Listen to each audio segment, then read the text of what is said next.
You're talking about African music is written primarily on a pentatonic scale. So how Hmm. many sides to a pentagon? Five, right? Five. So two, three, three, two, five, right?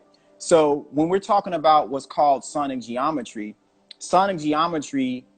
takes sacred geometry and it's applied to music. In fact, it's reversed. Music is sacred geometry, and they've learned sacred geometry and mathematics through sound, because sound is the oldest energy on the planet.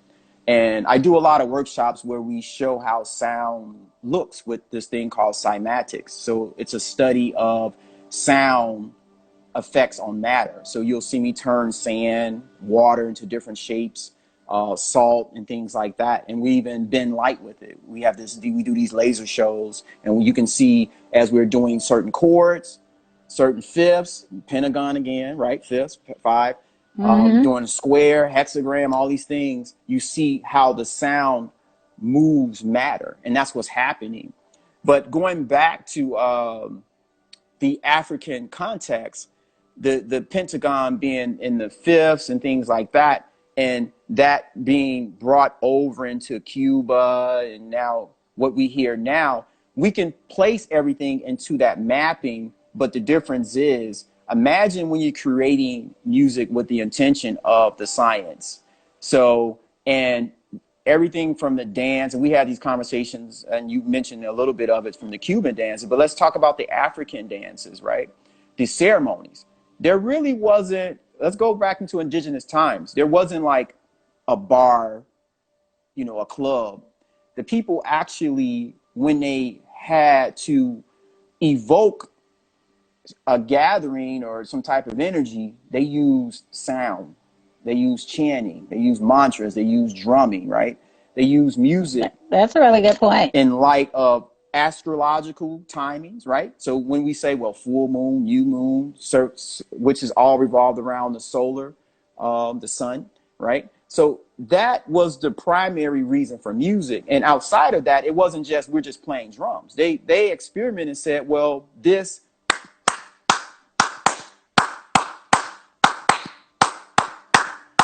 they figured out that holding the time in the pentagonic type of format causes a certain brain entrainment in the body. This is real deep, heavy science. This science is still used today in pop music to make records sell. You'll find it when it's so loopy. It's like a cheerleader song. They say the same thing. And the next thing you just singing it. Cheerleading's awesome, I might add. I'm teasing. Go but ahead. that's but that's entrainment. So we have to look at music. Music isn't just something you dance into. Music is actually entrainment. There's a lot, like I'm telling you, there's the And whole when you say entrainment, help people with that because they can feel like, oh no, music, it's here to control my mind. And it's like, well, no, that's not what you're saying. Entrainment meaning that it just connects, it connects to you. Music connects to just different aspects of your brain so if and it has an impact regardless. right. So well, we have it's really no fear about it controlling the mind. It doesn't train you though. So if you're listening to, say for instance, if you're listening to a song that's talking about you're ugly every day, it can have a fat beat. What do you think is happening? You're training yourself to say, well, I'm ugly. So you got to ask yourself, well, what's making me listen to this song? So maybe I want to balance it with something that's I'm beautiful. It's kind of that simple. Because when we talk about music in light of the other way it's being used, it's actually does program. Every programming like TV or Hmm. radio, they keep playing the same songs every hour. Hmm. Their songs have a certain speed and textures and notes to cause some type of thing. So it's important just to know that, like, okay, what I'm thinking is cool and I'm shaking to it is doing more to the brain than you think it is. So it's cool to have balance, right? You don't want to eat like all Right. greasy foods, right? You want to eat some greens or some salads. You know what I'm saying? So balance it out. Just know that music is never was and it still isn't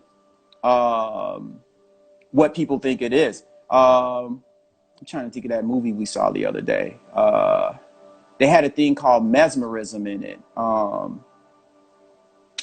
It was a superhero movie where they were wearing masks. The police officers were wearing masks and stuff. You know what I'm talking about?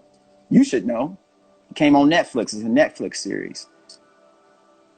The police officers are wearing Yeah, masks. somebody on here Was has to it during know. our current dynamic? Like they're wearing No, masks it's now? it's about an old book that was written, and the police officers were covering themselves up in masks, and then they had these superheroes. You know what I'm saying? That was going Are you to, talking about the Watchmen? yes, the Watchmen. You know, So the Watchmen, yeah, you have to know that one. That's not one you gotta yeah. feel around for. So the You gotta know Watchmen. the Watchmen. Okay, that's why I said you got to do it. So the Watchmen. I know, I'm teasing.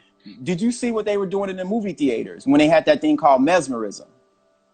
You know, Oh yeah, no, completely right. And they're getting people to do things with the music, and not with the music, with the films, and we're able to kind of cut other images or put sounds in there and get people to do stuff. And it's interesting that you bring that up, because I think, all of this just kind of reminds people to be conscientious about what they're listening to. When you go to sleep, what's playing.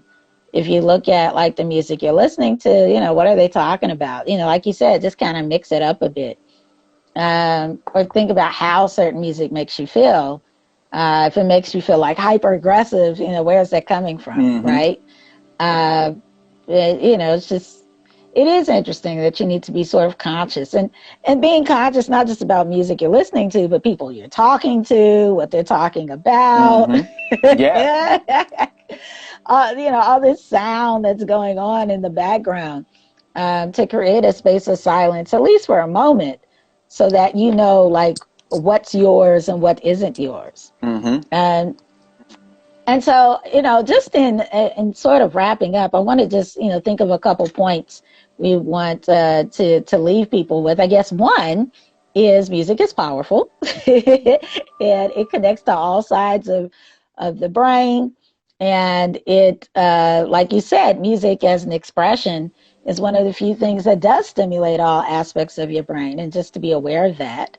Two, everyone has their own note.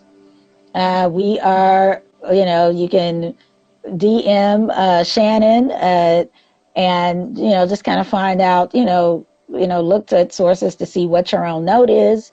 And you can kind of find music that falls within your note. And that could be probably a good healing experience for people.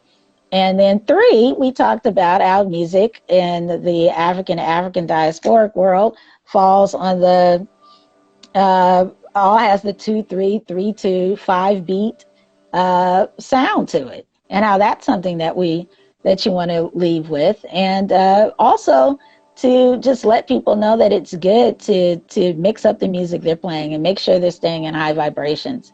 So it looks like we have about 15 seconds here, Shannon. If you could just quickly, I just want to thank you, and you can just thank everyone. Thank you, everyone. Hit me up if you want to